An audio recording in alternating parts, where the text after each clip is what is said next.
बालों की केयर करते हुए या अक्सर वॉश करते हुए या नॉर्मल हेयर केयर रूटीन में क्या चाहिए होता है? जनरली हम क्या सोचते हैं कि हमारे बाल ज़्यादा ना गिरे, हेयर फॉल ना हो, स्कैल्प हमारा हाइड्रेटेड रहे, ठीक ठाक बालों की ग्रोथ होती रहे, डेंसिटी बरकरार रहे और ड्राइनेस ना रहे, डैंड्रफ ना बने। तो इन्हीं सब कंसर्न्स को देखते हुए हम अपना प्रोडक्ट चूज करते हैं और बाई चांस मैक्सिमम टाइम्स क्या होता है कि हम लोगों की बातों में आके अगर उसको ये सूट कर रहा है तो मुझे भी करेगा, हम शैम्पू बदलते रहते हैं, जिसके कारणवश हम अपना हेयर फॉल बढ़ा लेते हैं या फिर डैंड्रफ बढ़ा लेते हैं, डेंसिटी कम हो जाती है, बाल पतले लगने लगते हैं और ब्रेक होना स्टार्ट हो जाते हैं। तो आज हम डिस्कस करने वाले हैं और डॉक्टर मेघा चतुर्वेदी आपके लिए लाई है कि कैसे आपको अपना शैम्पू चूज करना और शैम्पू में कौन से इंग्रेडिएंट्स को आप देखेंगे जो ज़रूरी होने चाहिए, जिससे आपका हेयर फॉल ना बढ़े, डेंसिटी कम ना हो, ग्रोथ होती रहे, ड्राइनेस ना हो, डैंड्रफ ना हो और आपका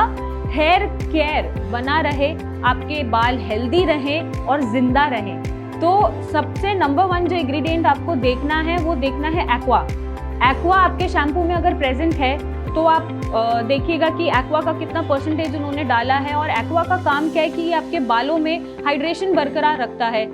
स्कैल्प को ड्राई नहीं होने देता है, रफ नहीं होने देता है। तो एक्वा एक इंग्रेडिएंट है जिसको आपको सर्च करना ही करना है अपने शैम्पू खरीदते वक्त। दूसरा इंग्रेडिएंट जो आपको सर्च करना है अपने शैम्पू में वो है सोडियम ग्लूकोनेट। सोडियम ग्लूकोनेट आपके बालों का पीएच मेंटेन करके रखता है, ज़्यादा एसिडिक नहीं होने देता है।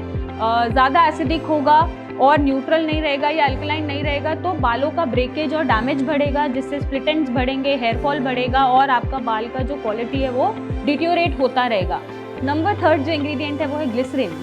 ग्लिसरीन शैम्पू में होना इसलिए ज़रूरी है क्योंकि वो मॉइस्चराइजेशन को लॉक करके रखता है। आपने देखा होगा लोगों के बाल अक्सर ड्राई होते हैं, उड़े उड़े रहते हैं या रफ हो जाते हैं, तो वो रफ ना हो, ड्राई ना हो, बाल उड़े उड़े ना रहे, स्कैल्प का मॉइस्चर कंटेंट लॉक्ड रहे, उसके लिए ग्लिसरीन बहुत इंपॉर्टेंट है। नंबर 4 जावा कुसुम एक्सट्रैक्ट होता है। ये एक हर्ब है, इसका एक्सट्रैक्ट जब हम शैम्पू में देखते हैं इंग्रेडिएंट के तौर पे तो हमें ये पता है कि हमारा स्कैल्प ओवरऑल बहुत अच्छा रहेगा, मॉइस्चराइज रहेगा, हाइड्रेटेड रहेगा, हेल्दी रहेगा। और जो बालों की ब्रेकेज की समस्या आती है या बाल टूटता ज़्यादा है जड़ से, वो समस्या आती है, ये समस्याएं सारी कंट्रोल हो जाती हैं और आपके बालों की डेंसिटी या लेंथ बढ़नी शुरू हो जाती है। नेक्स्ट जो इंग्रेडिएंट है जो आपको इम्पॉर्टेंटली देखना चाहिए अपने शैम्पू में, जो कॉपर ट्राइपेप्टाइड होता है वो आपकी थिकनेस इंप्रूव करता है, आपके जो ग्रोथ है या जो एक साइकिल होता है बालों का ग्रो करने का विद इन 3 मंथ्स एक साइकिल है, मीन्स दैट आपके जो बाल हैं वो रिप्लेस होते रहते हैं न्यू वन से, तो वो साइकिल को इन्हांस करता है, इंप्रूव करता है ताकि हेल्दी बाल आपके टाइमली रिसाइकिल्ड होते रहें और स्प्लिट एंड्स कम बने। लास्ट जो आप एक इंग्रेडिएंट ढूंढेंगे वो ढूंढेंगे ग्रीन टी एक्सट्रैक्ट। मैं यहाँ पर एक बात और याद दिलाना चाहती हूँ, यहाँ पे हम हर्बल शैम्पू की बात कर रहे हैं, कोई भी सल्फेट शैम्पू या कोई भी कॉस्मेटिक शैम्पू की बात नहीं कर रहे हैं। और ग्रीन टी एक्सट्रैक्ट का क्या रोल है इसमें, ये एंटीऑक्सीडेंट है, तो जितने भी फ्री रेडिकल्स बनते हैं उनको ये कंट्रोल करके रखता है। एंटीऑक्सीडेटिव प्रॉपर्टी के साथ जब फ्री रेडिकल्स कंट्रोल हो जाते हैं तो डैमेज वैसे भी कम हो जाता है, आपके हर सेल को ऑक्सीजन मिलता है और ओवरऑल हेल्थ स्कैल्प का भी, बालों का भी मेंटेन रहता है। तो हम जैसा कि हम हर्बल शैम्पू की बात कर रहे हैं तो ये एक्सट्रैक्ट्स या ये इंग्रेडिएंट्स होने ज़रूरी हैं ताकि आपके बाल सालों साल बरकरार रहें, अच्छे से ग्रो करें, हेल्दी रहें। ज़रूरी नहीं है बाल लंबे हैं तभी हेल्दी है, नहीं, शॉर्ट हेयर भी हेल्दी रहने बहुत ज़रूरी हैं, उनकी डेंसिटी मेंटेन करनी ज़रूरी है, उनकी ड्राइनेस नहीं होनी चाहिए बालों में या स्कैल्प में, वो ज़रूरी है, हेयर फॉल ज़्यादा नहीं होना चाहिए। और अगर साथ में कोई भी मेडिकल डिसऑर्डर जुड़ता है जैसे PCOD या थायराइड प्रोफाइल या लो आयरन, तो आप इसको टाइमली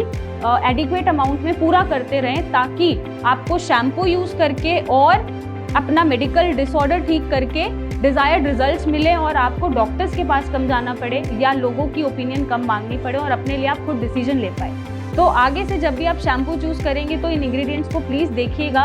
और मार्क माई वर्ड्स, जो भी डिसऑर्डर्स अगर चल रहे हैं उनको अगर आप पूरा करेंगे और अच्छे प्रोडक्ट यूज़ करेंगे with these ingredients like anti hair fall shampoo में ये होना चाहिए, तो आपकी ओवरऑल बालों की हेल्थ मेंटेन रहेगी, बरकरार रहेगी और आपको बहुत महंगे ट्रीटमेंट्स शायद ना लेने पड़े या कोई कॉस्मेटिक प्रोडक्ट्स महंगे ना लेने पड़े। और अगर आप कोई भी क्वेरी जानना चाहते हैं, आंसर्स नहीं मिल रहे, कन्फ्यूजन्स हैं, क्या करें समझ ही नहीं आ रहा क्योंकि इतने सारे जवाब हैं, तो आप हमसे जुड़ सकते हैं, कमेंट कर सकते हैं और हमसे अपने सारे क्वेश्चन के आंसर्स ले सकते हैं। Till then stay beautiful and have long and healthy hair.